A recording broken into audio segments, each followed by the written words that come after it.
ele deve ser muito observador em questão das Escrituras, para que você não se perca daquilo que Deus tem para você nessa noite. Creio que será derramado um maná do céu, aonde a honra e a glória pertencem ao Senhor. E quem estiver na direção, ouvindo aquilo que o Espírito Santo diz à igreja, sairá daqui não vazio, mas cheio da honra e da glória do Senhor. Sinta a graça do Senhor aqui, sinta a presença de Deus em nosso ambiente. Estamos em um ambiente propício para dar adoração ao Senhor.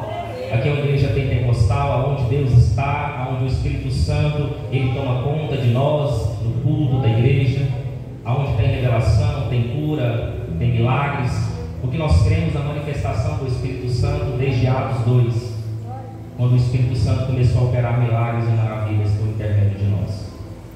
Esperando a promessa de Jesus, veio o Espírito Santo sobre nós, e Ele está aqui nessa noite. Apocalipse capítulo de número 1, livro da revelação, versículo de número 7. Vou estar lendo do 7 ao 20, preste muita atenção. Diz a palavra do Senhor, versículo de número 7. Todos encontraram? Amém.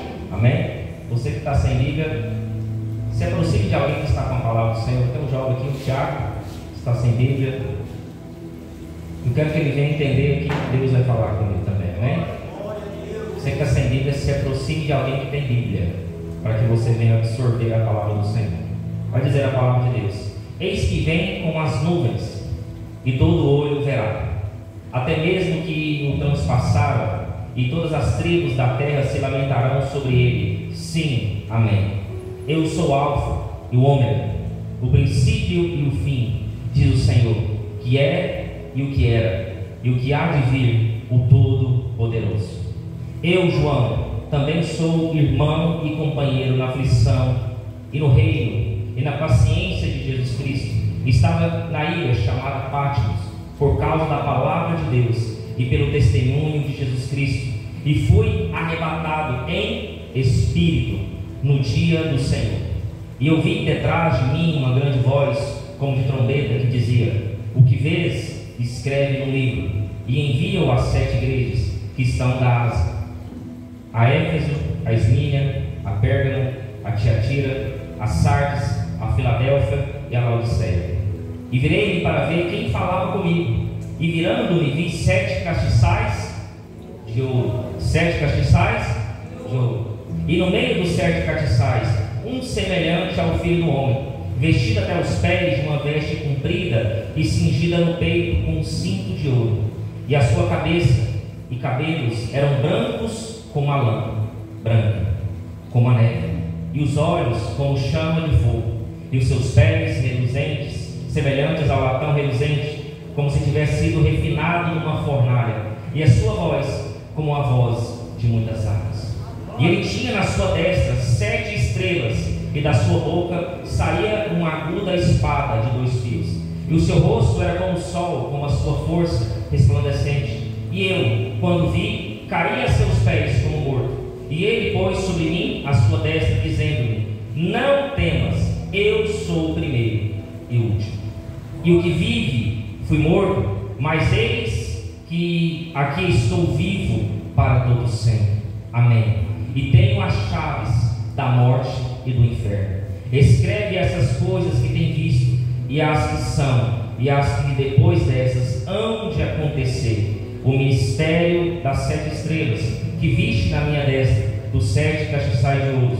As 7 estrelas são os anjos das 7 igrejas, e os 7 castiçais que viste são as 7 igrejas. Amém? Qual é a anúncio da tua palavra? Vamos orar ao Senhor por um minuto, para que Deus venha nos dar entendimento de sua palavra. Senhor, meu Deus e eterno Pai, Espírito Santo, estamos aqui reunidos em um lugar de adoração ao Senhor. Nos dê as revelações da tua palavra nessa noite. Que o Senhor venha, meu Pai, nos encher, nos renovar. Que não venha ser eu que venha ministrar nessa noite, mas sim o teu Espírito que habita em mim. Senhor, que nós venhamos absorver a tua palavra e venhamos sair daqui não vazios, mas cheios da tua glória. E se tiver algum mal que tenta nos impedir de enchermos da tua presença e da tua palavra, que caia por terra nessa noite, porque aqui a tua glória será derramada. Aqui aqui a tua presença será derramada, aqui a tua palavra será proclamada, para que haja uma libertação, para que haja arrependimento, para que aquele que crê não pereça, mas tenha a vida eterna, e aquele que crê no Senhor será liberto e transformado em nome do Senhor Jesus. Louvado seja o nome do Senhor. Se assente, glorificando e exaltando o nome do Senhor.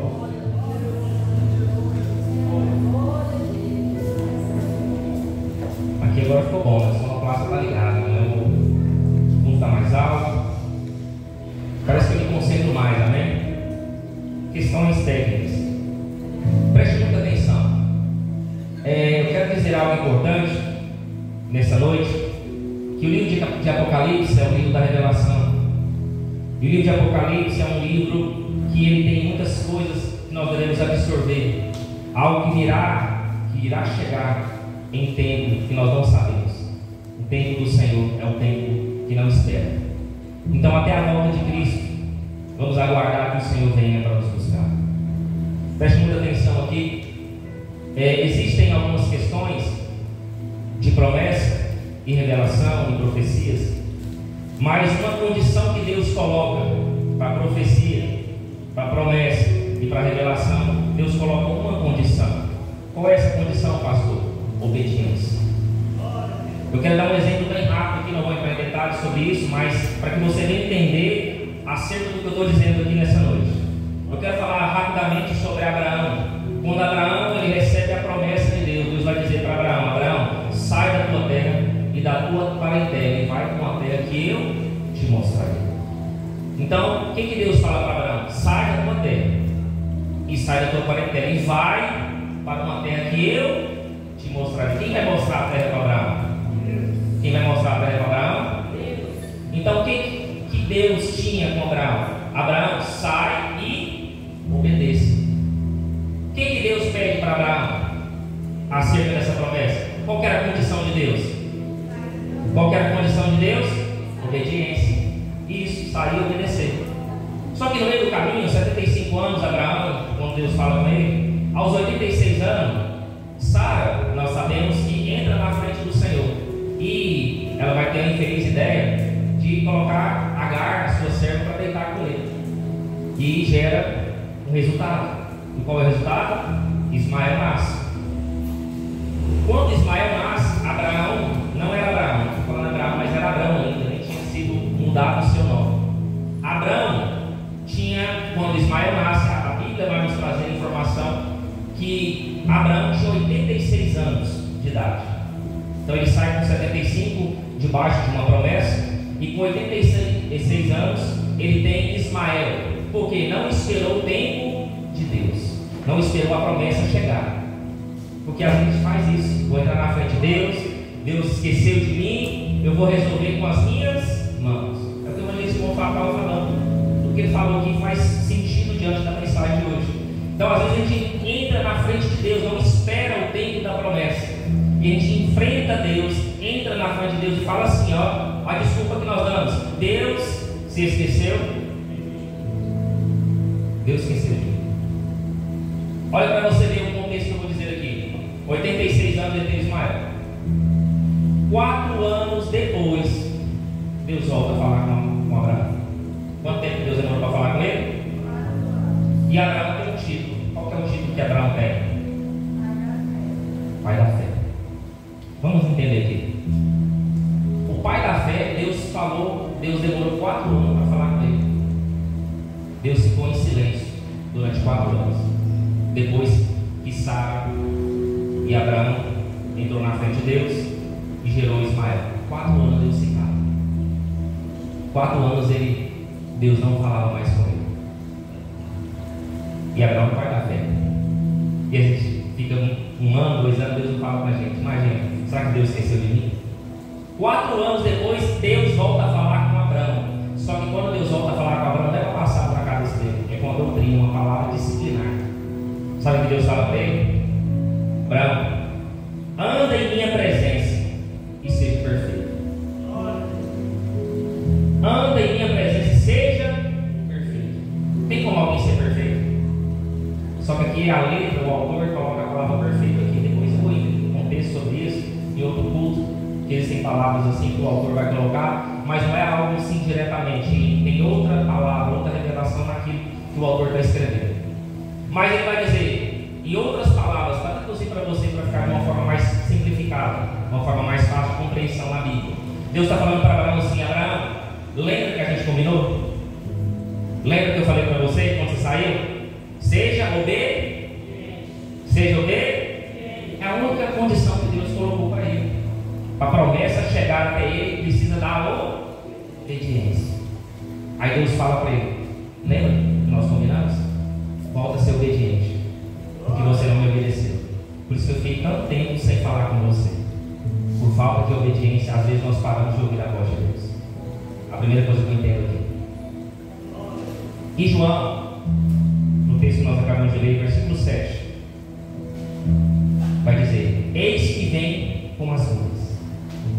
João está trazendo uma revelação que vai se cumprir. Mas essa revelação aqui, independente da obediência, independente da não obediência, independente se você crê, independente se você não crê, Jesus vai voltar.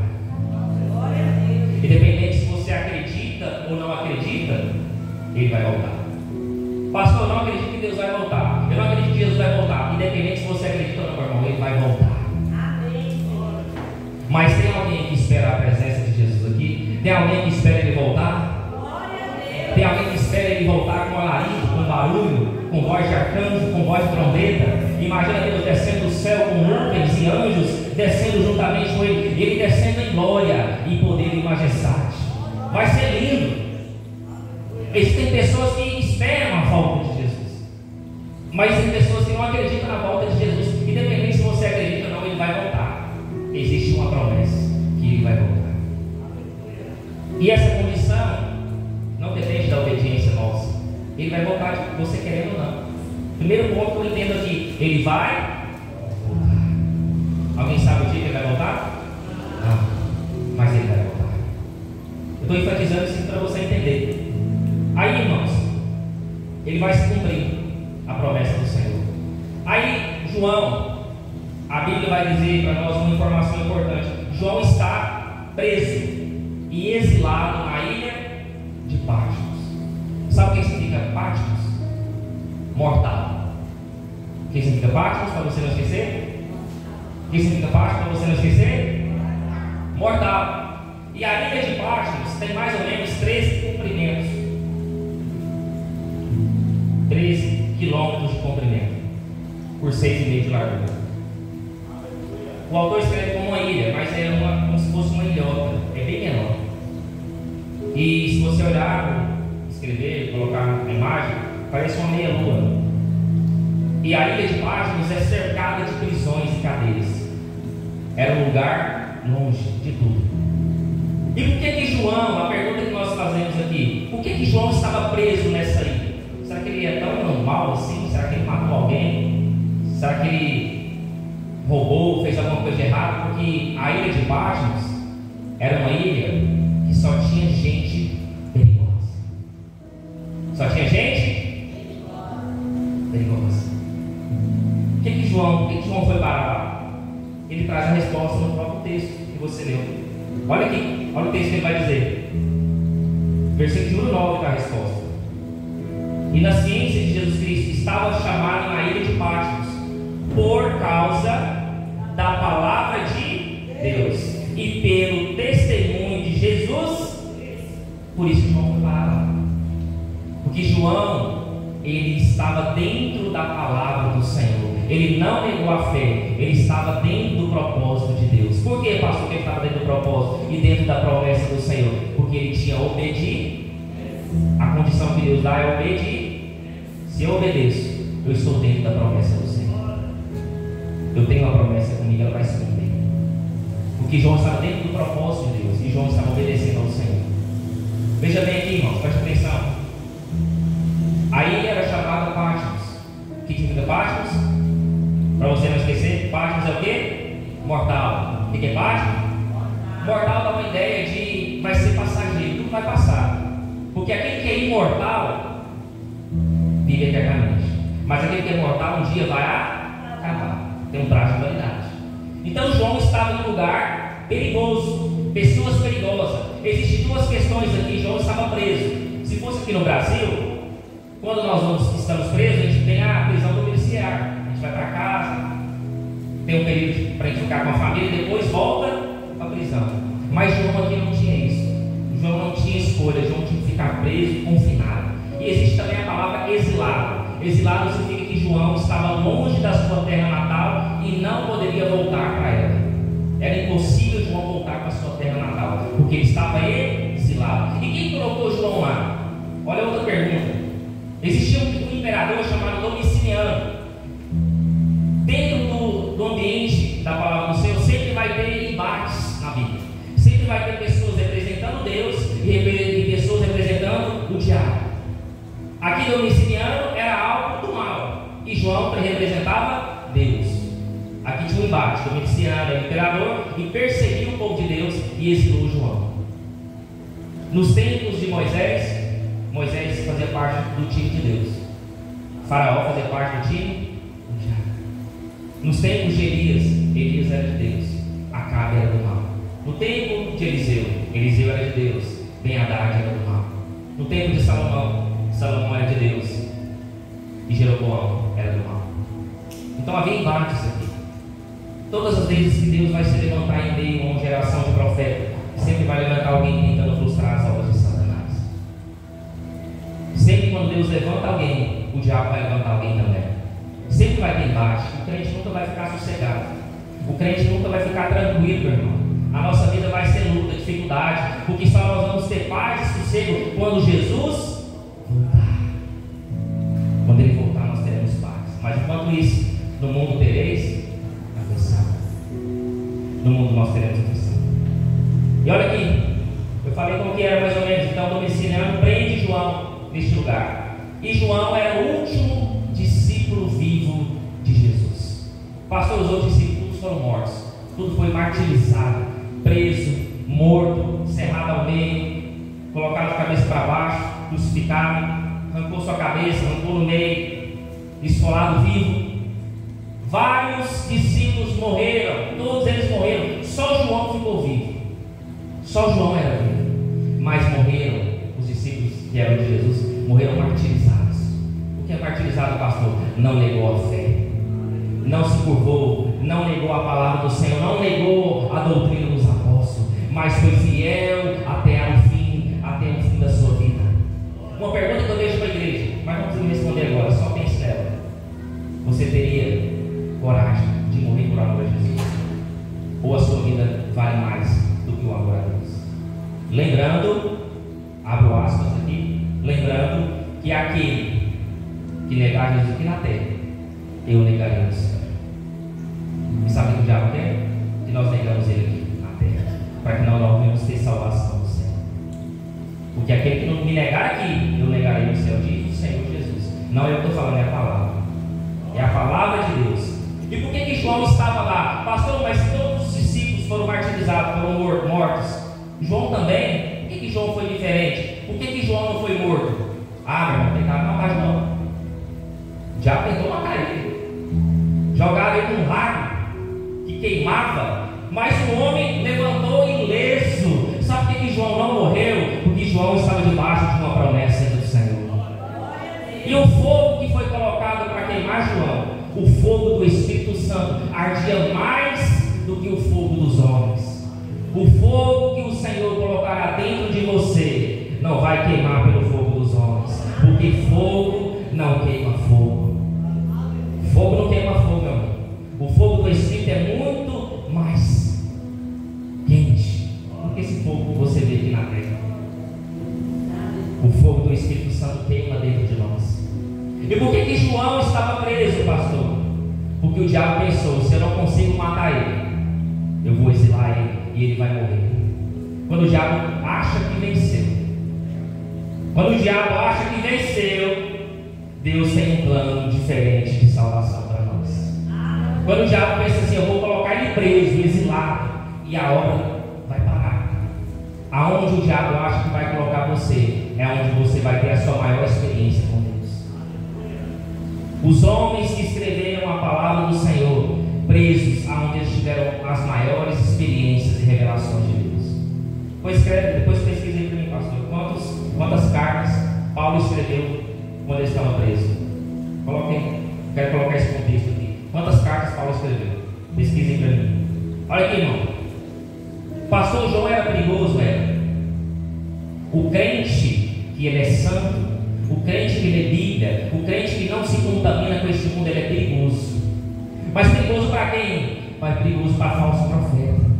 Ele é perigoso para quem não crê no Senhor. Ele é perigoso para fariseu. O que é fariseu? Acha que está acima da lei, acha que está acima dos homens, acha que está acima de Deus. Fariseu, sabe o pensamento de fariseu? Ele está preso à lei antiga, preso às tradições antigas, preso ao passado, preso à lei que não salva. A lei, ela só é boa porque a lei coloca nós que nós dependemos de Jesus, mas a graça do Senhor é acima da lei.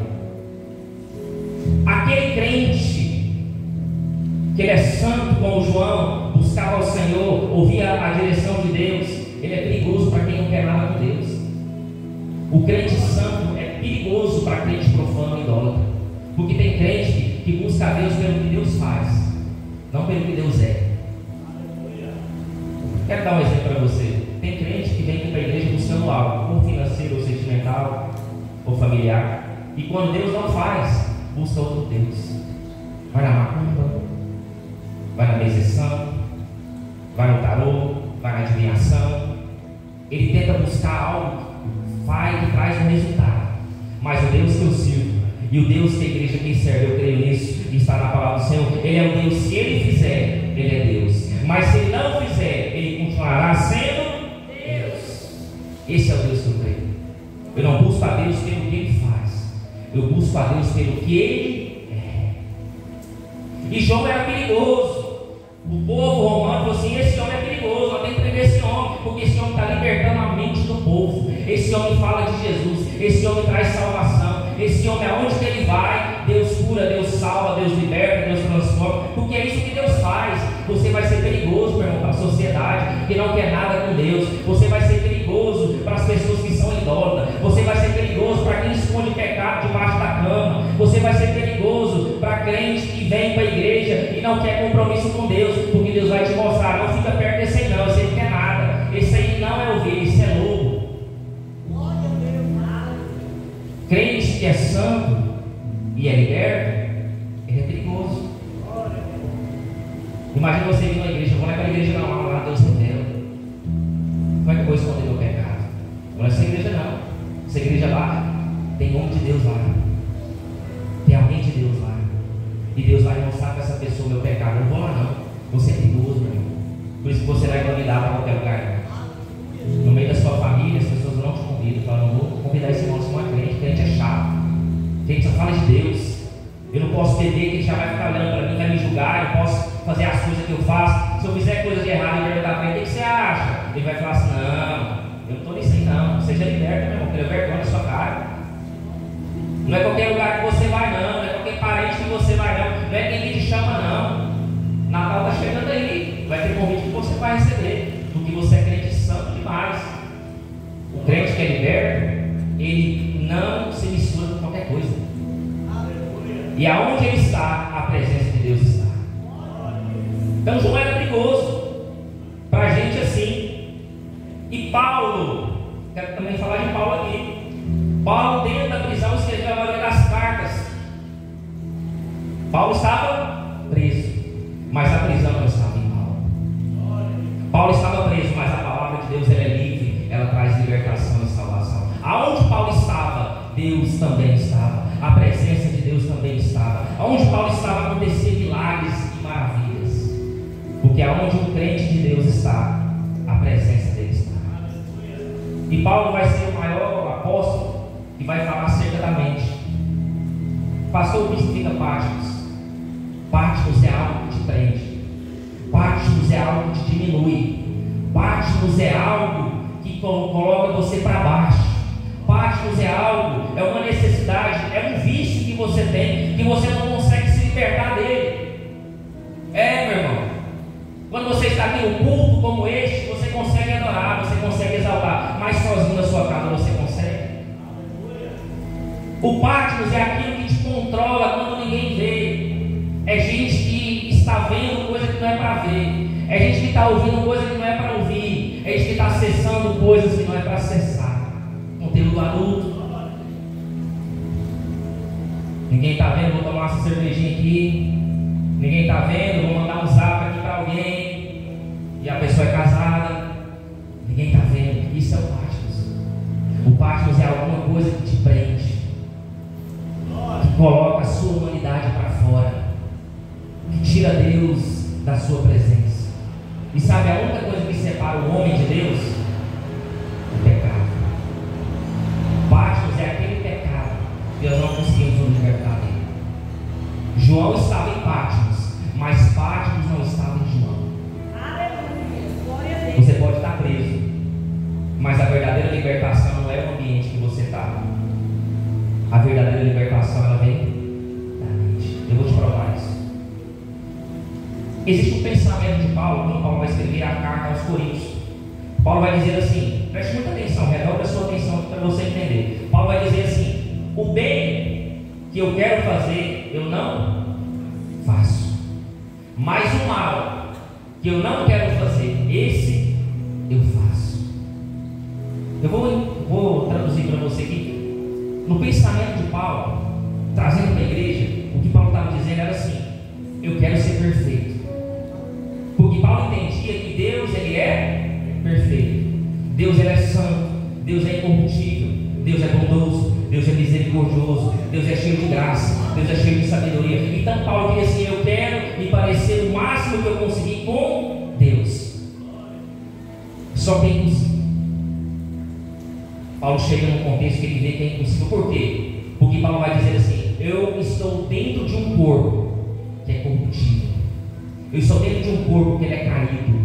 Eu sou descendente de Adão. Todo descendente de Adão é caído. A gente não consegue ser perfeito. A gente não consegue fazer o bem que a gente quer. Em algum momento a gente vai cair. Em algum momento a gente vai tropeçar. Mas sabe o que Paulo está falando para nós aqui? Eu quero trazer essa revelação para você aqui nessa noite. Paulo está dizendo assim: que o pecado não venha ser algo pensado. Que o pecado, se ele vier até mim, que ele seja um acidente. Porque pecado, meu irmão, não pode ser arquitetado pelo crente. Pecado tem que ser acidente. Se ele chegar a cair em você, é um acidente. Só que existe, a gente está num mundo tão contaminado que o crente é arquiteto do pecado. Vamos dar um exemplo da Bíblia. Eu gosto de exemplo da Bíblia. Davi está andando no terraço, ele vê uma mulher bonita. Mulher bonita, quem que é essa mulher? Chama alguém. Quem que é aquela mulher aí muito bonita que eu vi tomando banho? Chega até ele, é Batseba, mas ela é casada. E Davi arquiteta plano do pecado. Ele arquitetou. Ele sabia que ela era casada ou não? Se ele se envolvesse, era pecado ou não era? E mesmo assim, ele sabendo que era pecado, o que ele fez? Ele seduziu ela. Ele arquitetou ou não arquitetou o pecado? Arquitetou ou não arquitetou o pecado? Ele não foi lá e teve o cego, pensou em tudo. Só que depois que ele caiu em si, ele viu a besteira que ele fez, ele tentou consertar. E Deus é tão bom, Deus é tão misericordioso, que tudo que ele tenta fazer, Deus fecha o plano. Ele tenta fazer uma coisa, Deus vai lá e fecha a porta. Ele tenta fazer uma coisa, Deus vai lá e fecha. Aí Davi pensou assim: ninguém sabe, está tudo ok. Mas o pecado estava escondido. O crente está arquitetando o plano. Quando o fulano sair, eu vou para tal lugar. É crente. É dentro da igreja. Louva, prega, canta, toma ceia. Eu vou viajar para tão longe, ninguém vai ver. Vou tomar isso aqui, vou beber isso aqui, vou usar essa droguinha aqui. Ninguém está vendo. O crente está arquitetando o pecado. Isso aqui é pesado que eu estou falando hoje. Nossa, pastor, se o senhor falar uma palavra boa, de amor, mas essa palavra hoje vai libertar você. Cada um tem Patmos dentro de você. Agora que eu estou falando o tema da mensagem.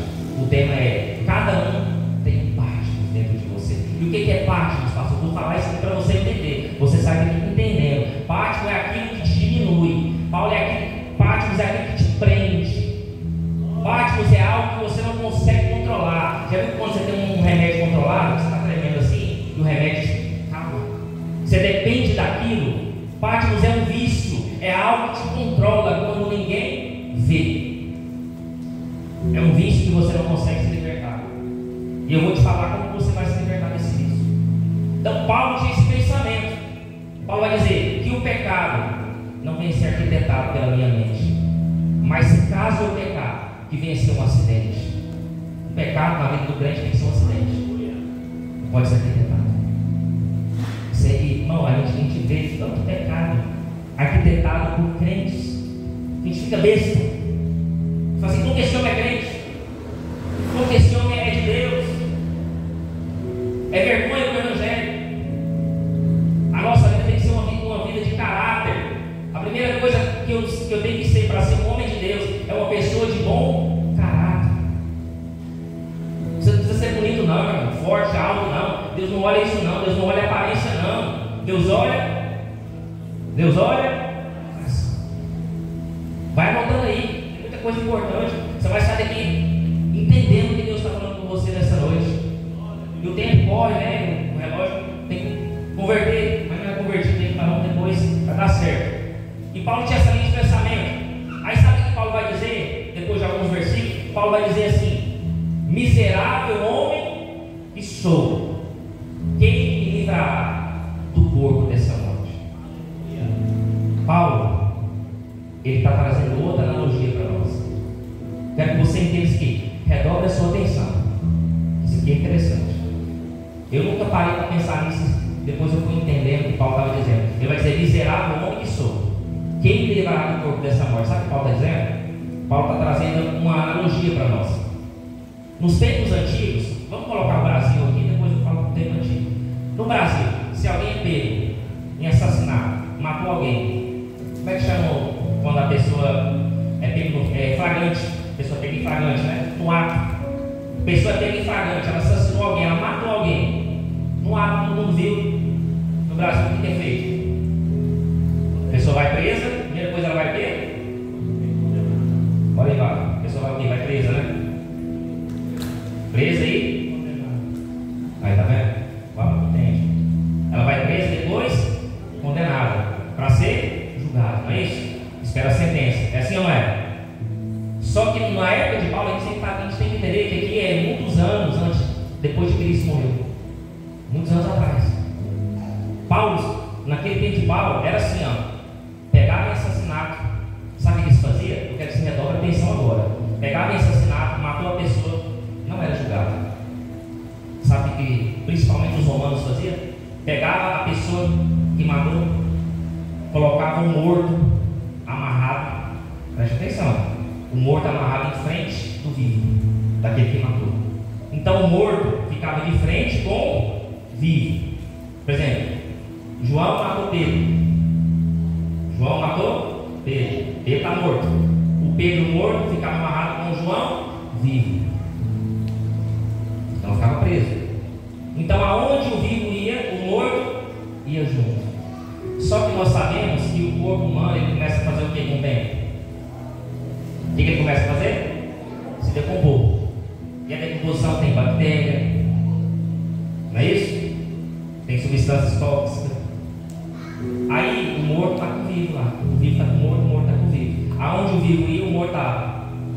Só que vai chegar um momento que o corpo vai entrar em decomposição, as bactérias vão estar alastrando no corpo do vivo. E o que vai acontecer com o vivo? Uma hora, o que vai acontecer com o vivo? Ele vai morrer. Porque quando o corpo do morto está com o vivo, as bactérias, o gás tóxico, mata aquele que está vivo. Quem que matou o que estava vivo? Quem que matou o que estava vivo? O morto. Sabe o que Paulo está falando para nós? Nessa linha de raciocínio? Se liberte do seu pecado antes que ele mate você. Se liberte do pecado, porque quando você está com pecado, você está com um cadáver em cima de você. E esse cadáver, ele vai te matando aos poucos. Isso é forte. Paulo está falando. Aí Paulo vai dizer: quem me livrará deste corpo morto que está acima de mim? Paulo, quando ele escreve isso, Paulo está triste. Só que aí Paulo vai dizer assim: mas graças a Deus, por meio de Jesus Cristo,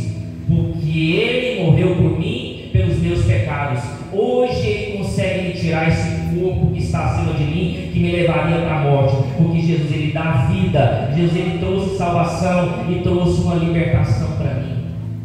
É isso que Paulo está dizendo. Por meio de Jesus Cristo, sabe quem consegue tirar o corpo que está morto de cima de nós? Quem é a única pessoa que consegue tirar? Só Jesus Cristo. Só Jesus consegue nos libertar do verdadeiro pecado que nos aprisiona. Cada um tem Patmos. O que é Patmos? Para você não esquecer? Vamos ver se alguém lembrou o que é Patmos. Significa o quê?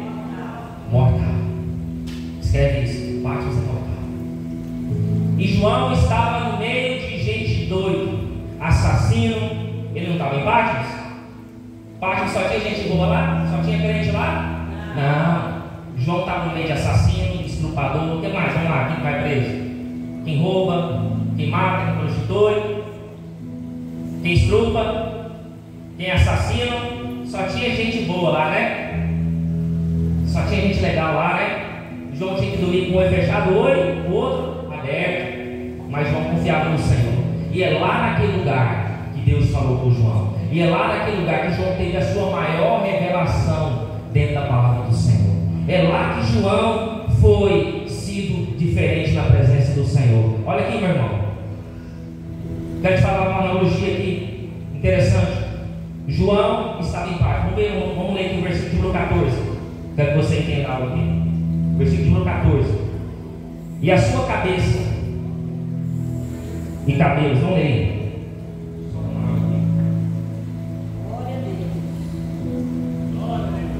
Vamos ler o 14.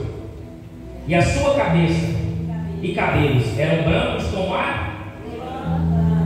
como a neve, e os olhos eram como chama de fogo. Olha aqui, preste atenção nisso aqui. A nossa maior libertação é aonde que eu falei? É no ambiente que a gente vive? É no mundo exterior? Não, ela é na nossa. Sabe qual foi o maior apóstolo que mais falou sobre a mente? O apóstolo Paulo. Porque o apóstolo Paulo sabe que o inimigo ele age na nossa mente. Eu quero te fazer uma analogia aqui para você entender. O que mais mata hoje? Do mal da sociedade, quem mais mata hoje, sabe o que é? Vou te falar que você vai ficar assim, né? Como assim? Depressão. O que mais mata hoje? Logo a gente vai ter, né?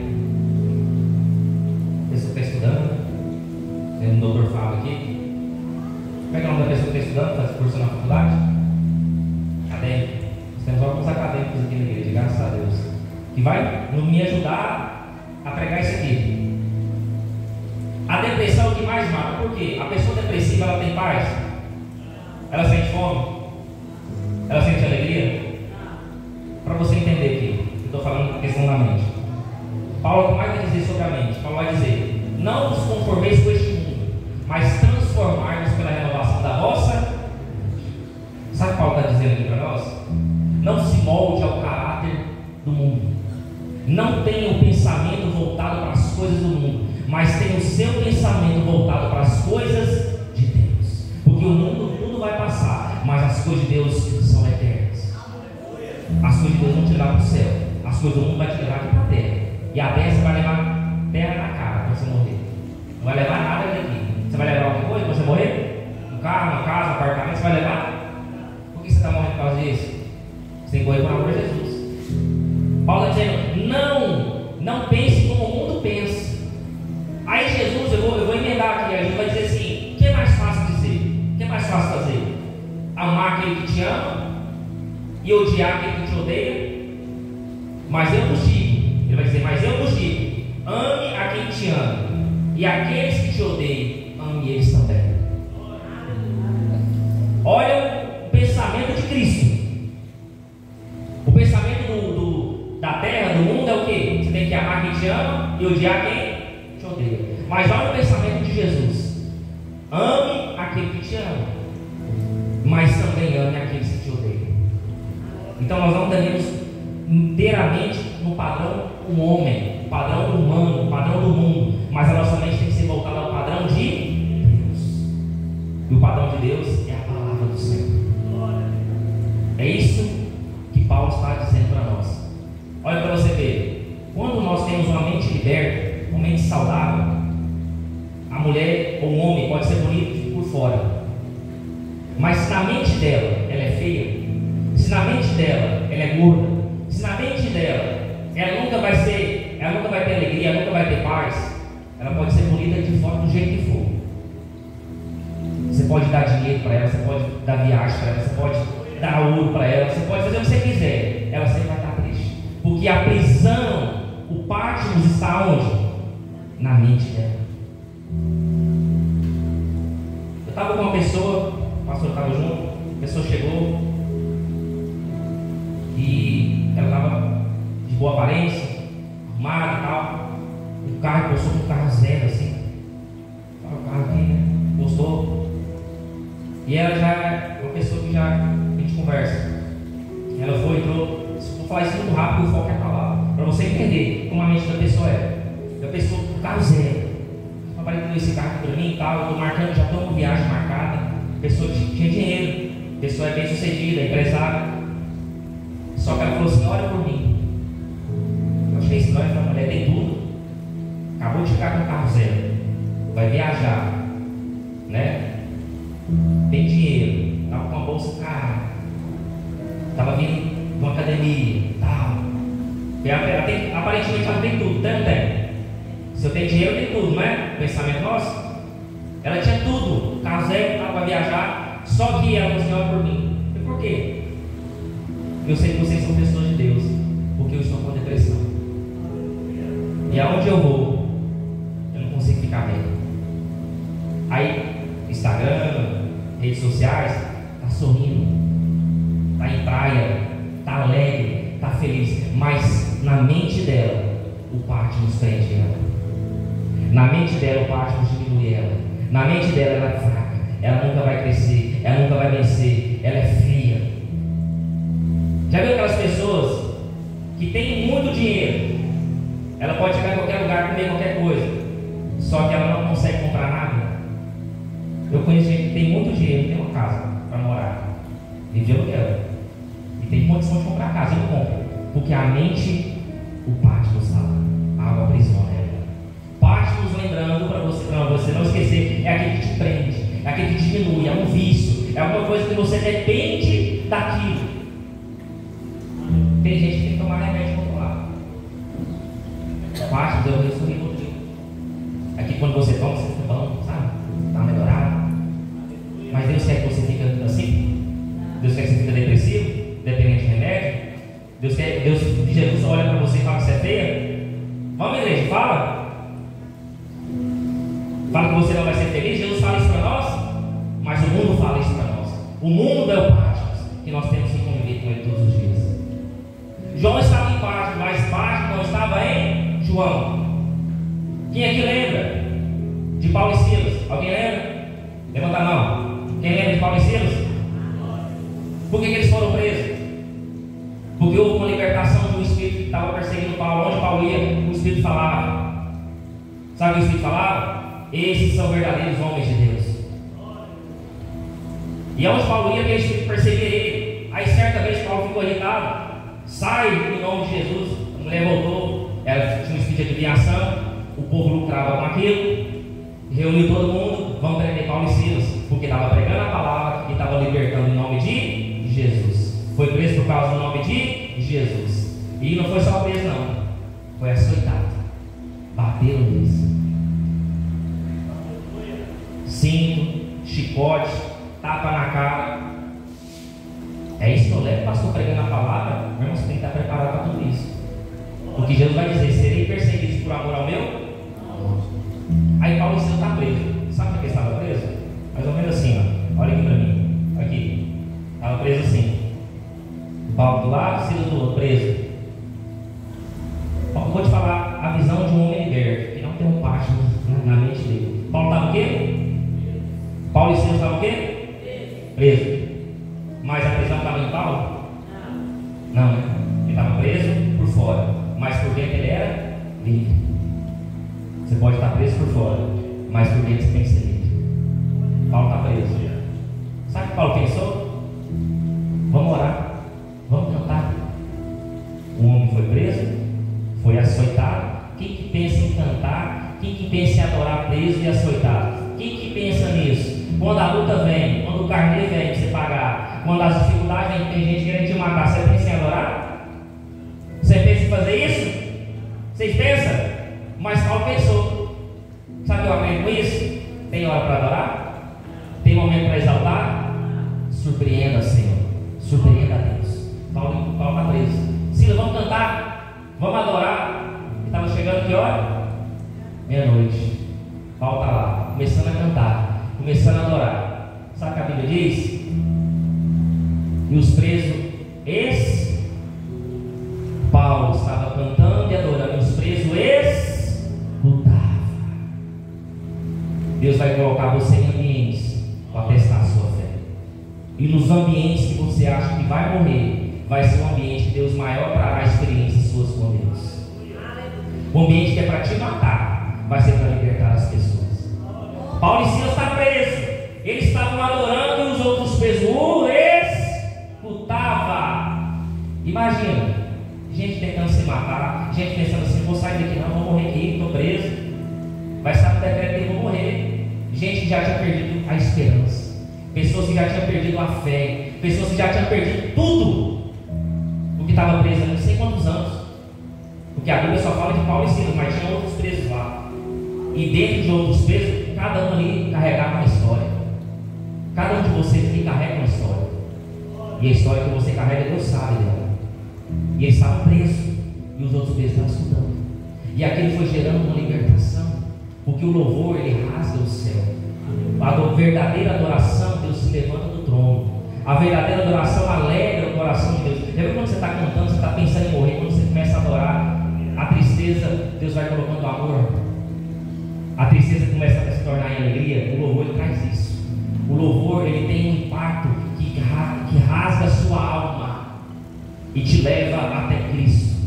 O louvor, ele tem esse impacto espiritual muito grande. Paulo está adorando. Quando Paulo estava adorando, Paulo estava sentindo arrepiado. Paulo estava sentindo, estou sentindo um negócio diferente. Estou sentindo uma glória de Deus aqui. Estou sentindo uma presença de Deus. E o machucado vem, Paulo estava bem machucado. Eu quero adorar, eu estou sentindo vontade de adorar, vou adorar. Posso estar preso, posso estar açoitado, eu quero adorar. Não tem hora para adorar, meu irmão. Não tem hora para, eu só vou adorar quando eu estiver bem. Meu irmão, você não vai adorar nunca.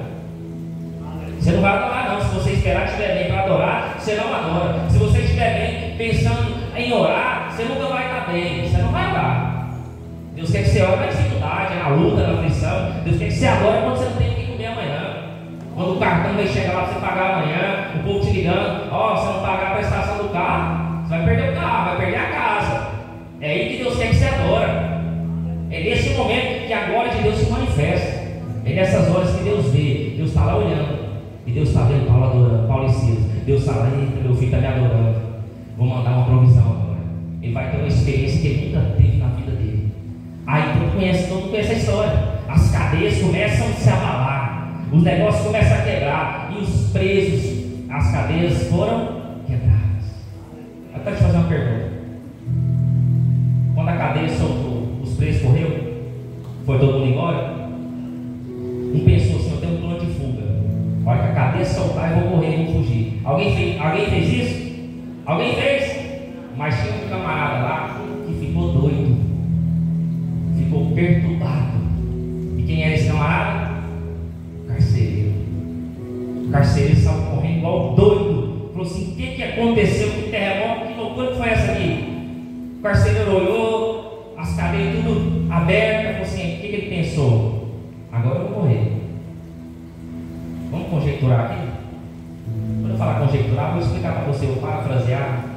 Diante do texto que eu li, eu estou extraindo os meus conhecimentos daquilo que eu entendi daquele texto.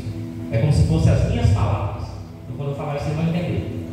Então, vamos entender aqui. Ele pensou, as cadeias se soltaram. Todo mundo foi solto, todo mundo fugiu. Quando chegar aqui, os outros, o meu superior, ele vai me matar. Porque alguém vai acreditar, vamos igreja, vamos entender aqui. Alguém vai acreditar na história que ele ia contar, que houve um terremoto, o negócio quebrou, todo mundo soltou. Alguém ia acreditar nessa história? Alguém ia acreditar? Rapaz, que conversa é essa? Você vai ser morto e julgado. Ele já pensou se eu vou apanhar.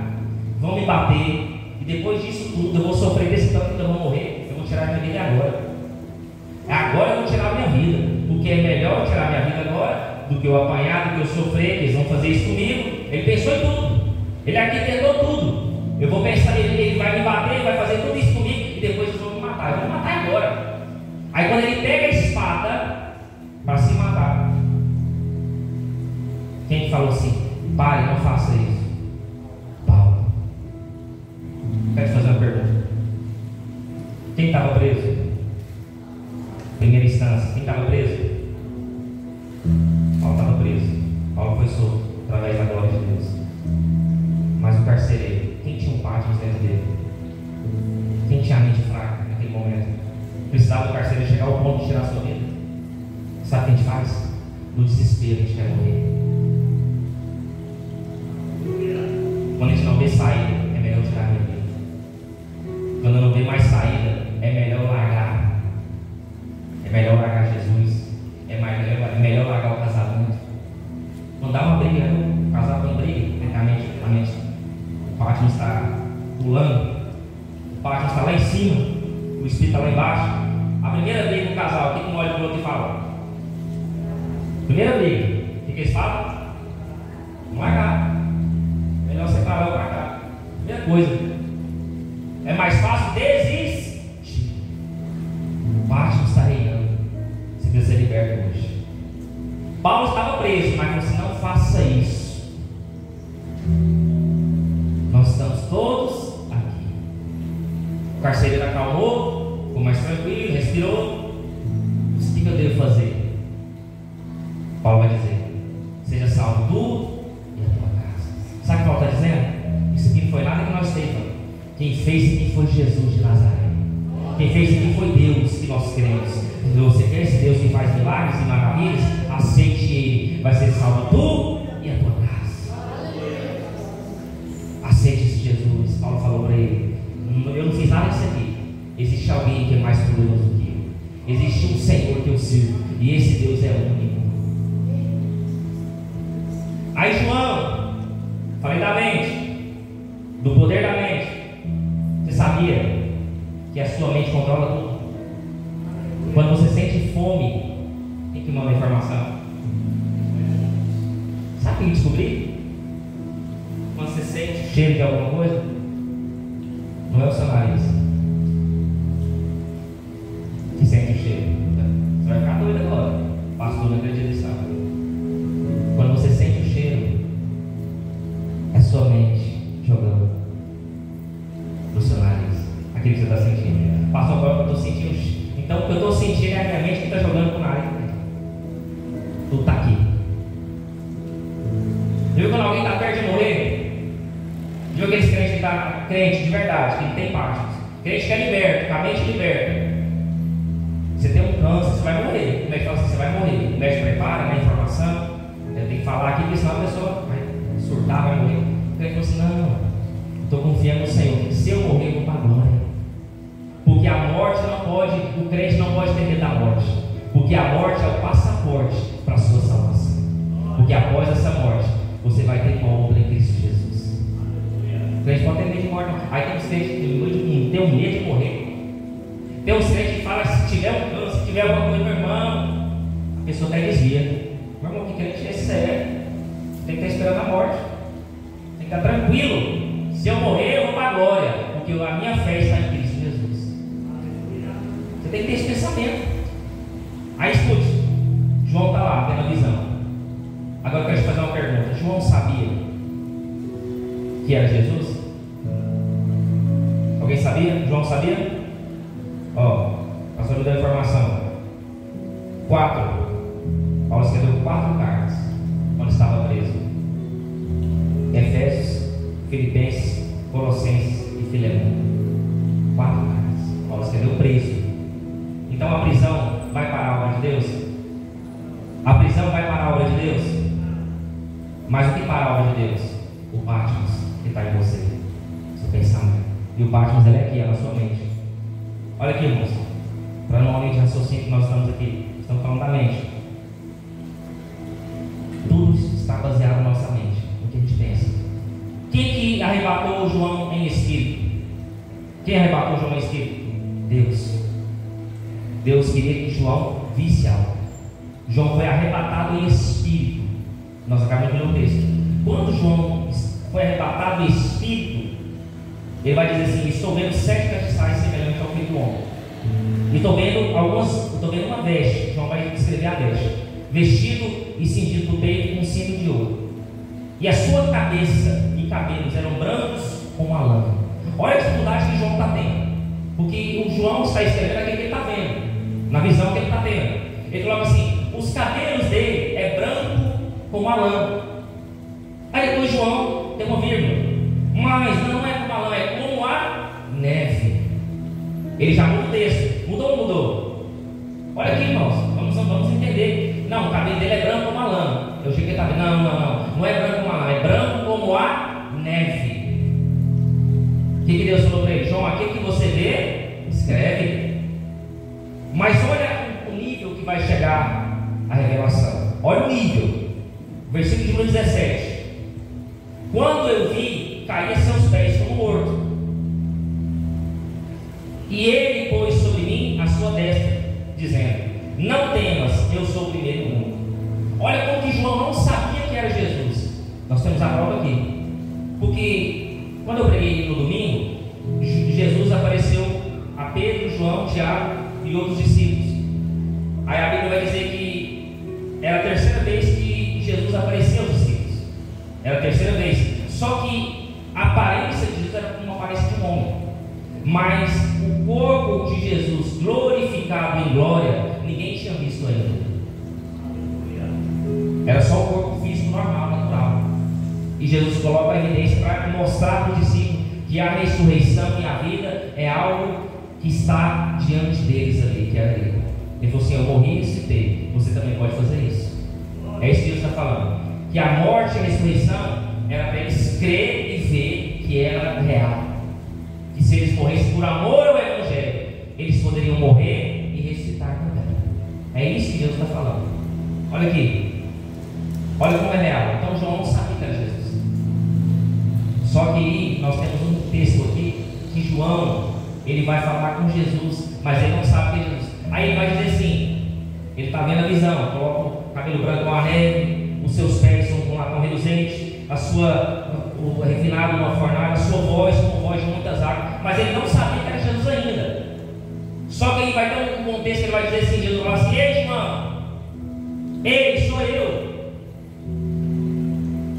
Sou eu. Agora deixa aqui comigo.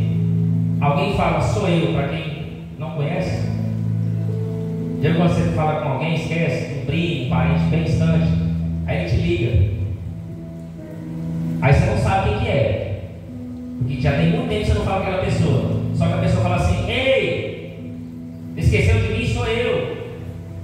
Alguém fala sou eu para quem não conhece. Então Jesus está falando assim: ei, João, sou eu. Aí ele vai dar a resposta aqui, ó. Olha aqui o versículo 18. E o que vive e fui morto. Jesus está falando assim: João, eu estava vivo, mas fui morto. Mas eis que estou vivo para todo o sempre. Aí João lembrou: eu sei quem é. Porque o único que estava vivo e morreu está vivo aqui na minha frente para todo o sempre, é Jesus. Eu sei que é Jesus. Aí ele lembrou que era Jesus, mas que ele estava em espírito. Aí vai dizer assim: eu tenho a chave da morte do inferno. Aqui tira toda aquele burburinho que nós temos. Jesus foi lá no inferno, arrancou de Satanás a chave, bateu em Satanás, deu um tapa na cara de Satanás, um puxava a chave do lado, outro puxava a chave do outro. Já nunca teve a chave do inferno e da morte. A chave estava na mão de Jesus. Agora eu quero te fazer uma pergunta: se Jesus tem a chave da vida, da morte, do inferno, Ele não tem poder para tirar o pacto dentro de você? Ele não tem poder para te libertar hoje daquele pecado, daquele que você não consegue suportar, daquele que você não vive sem, quando ninguém está vendo? Jesus não pode fazer isso? Ele não pode fazer isso. Ele tem a chave da vida e da morte do inferno. Olha o nível de poder que Jesus tem. Ele não pode libertar hoje.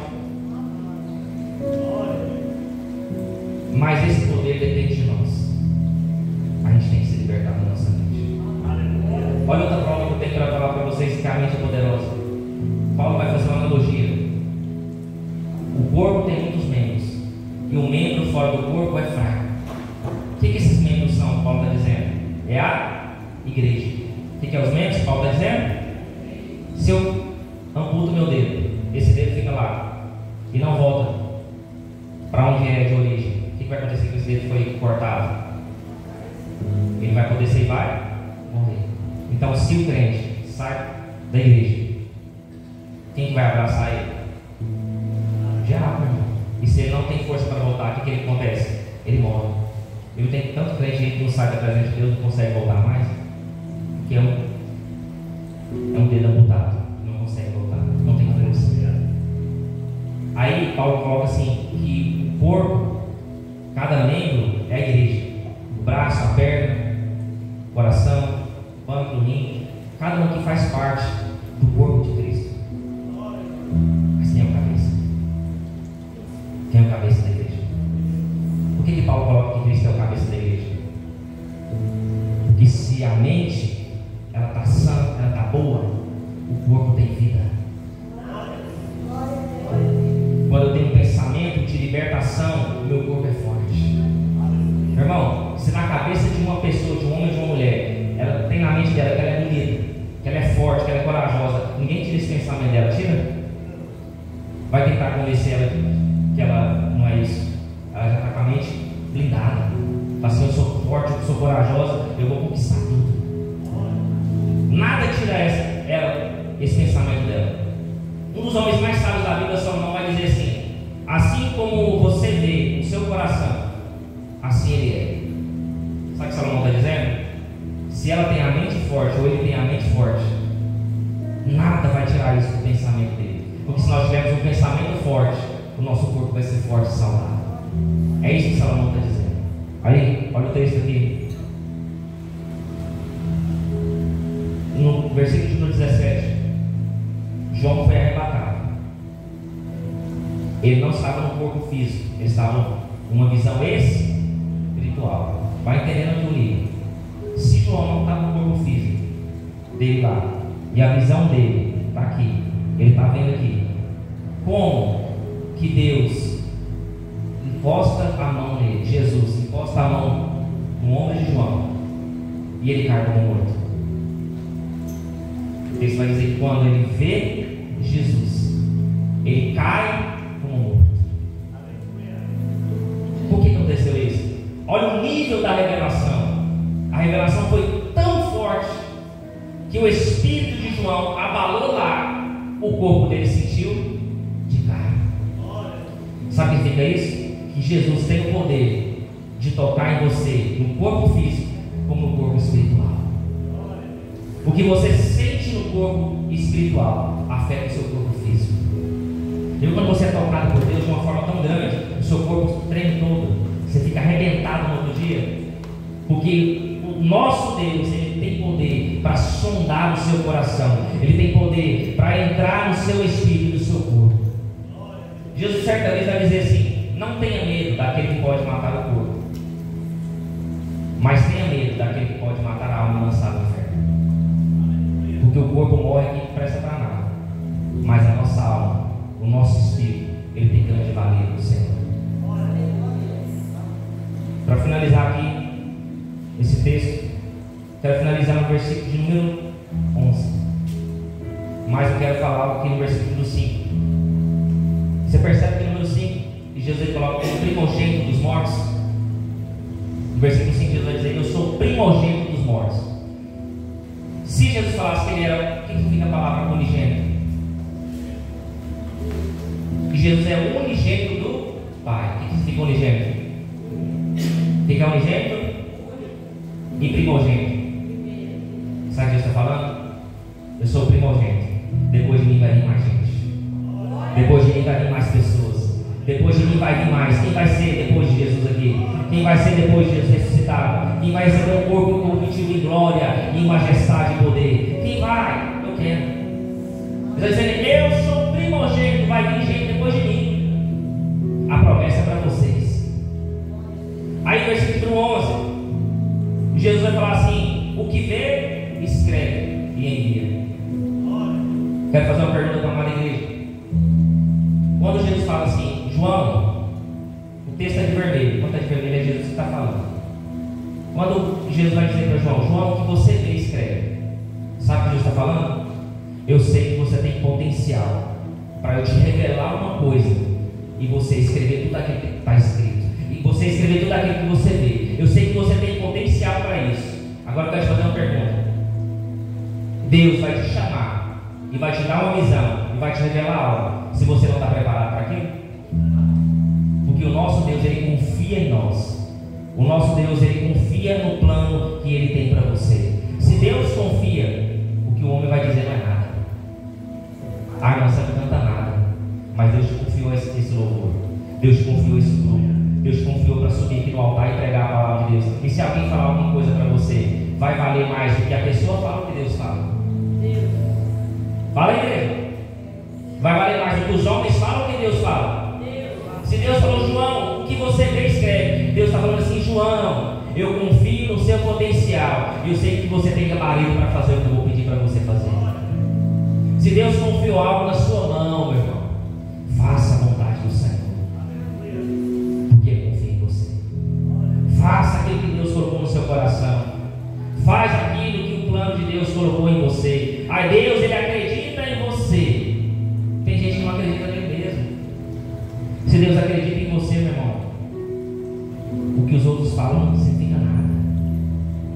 O que mais vale é o que Deus pensa do que os homens falam. Mais tem valia o que Deus pensa do que os homens falam de você. Amém? Olha aqui para você entender algo que eu notei aqui. Provérbios, depois você lê na sua casa. Provérbios 23, 7. Porque como imagina no seu coração, assim ele é. Salomão era o homem mais sábio. Depois que Jesus pisou, aí já é outra história. Quem é o homem mais sábio aí? Salomão ou Jesus? Quem é maior? Salomão ou Jesus? Jesus é maior que todos. Quer participar do plano de Deus? Quer participar do plano de Deus? Alguém? Primeiro, Deus criou tudo. Deus é criador. Segunda coisa, o homem cai. E Deus já tem um plano de salvação. E o fim do plano de Cristo, o fim do plano de Deus, Deus revela um homem chamado João. E não é João Batista não, é o João discípulo. Agora a pergunta é que não quer calar. João saiu da ilha de Páscoa ou não saiu? Será? Quantos anos João morreu? Qual é o nome do imperador que lançou João na ilha de Páscoa? Qual o nome? Domiciano. Depois Nervas é um novo imperador. E o que Domiciano fez, o exílio, as pessoas que ele lançou na ilha de Páscoa, é derrubado. Nervas tira todo mundo da ilha de Páscoa e eles voltam para a sua terra natal. João volta para Éfeso. Ele volta para Éfeso e ele cria um ministério lá. E João fica lá até os seus últimos dias de vida, fazendo aquilo que Deus colocou no coração dele, cumprindo, pregando o Evangelho, salvando as nações, tudo em nome do Senhor Jesus. E João vai morrer com aproximadamente 94 anos de idade, e morreu de velhice e morte natural. João foi o último discípulo a ser morto, e o único discípulo a não ser morto, mas teve morte natural. Por que João foi tão grande? Porque João, em todavia, quando ele foi escolhido por Jesus, João sempre acompanhava Jesus de perto. E quem acompanha Jesus de perto terá grandes experiências com Deus. Amém? Glória a Deus, em nome do Senhor Jesus. Vamos colocar de pé. Temos aqui também alguns visitantes. Lucas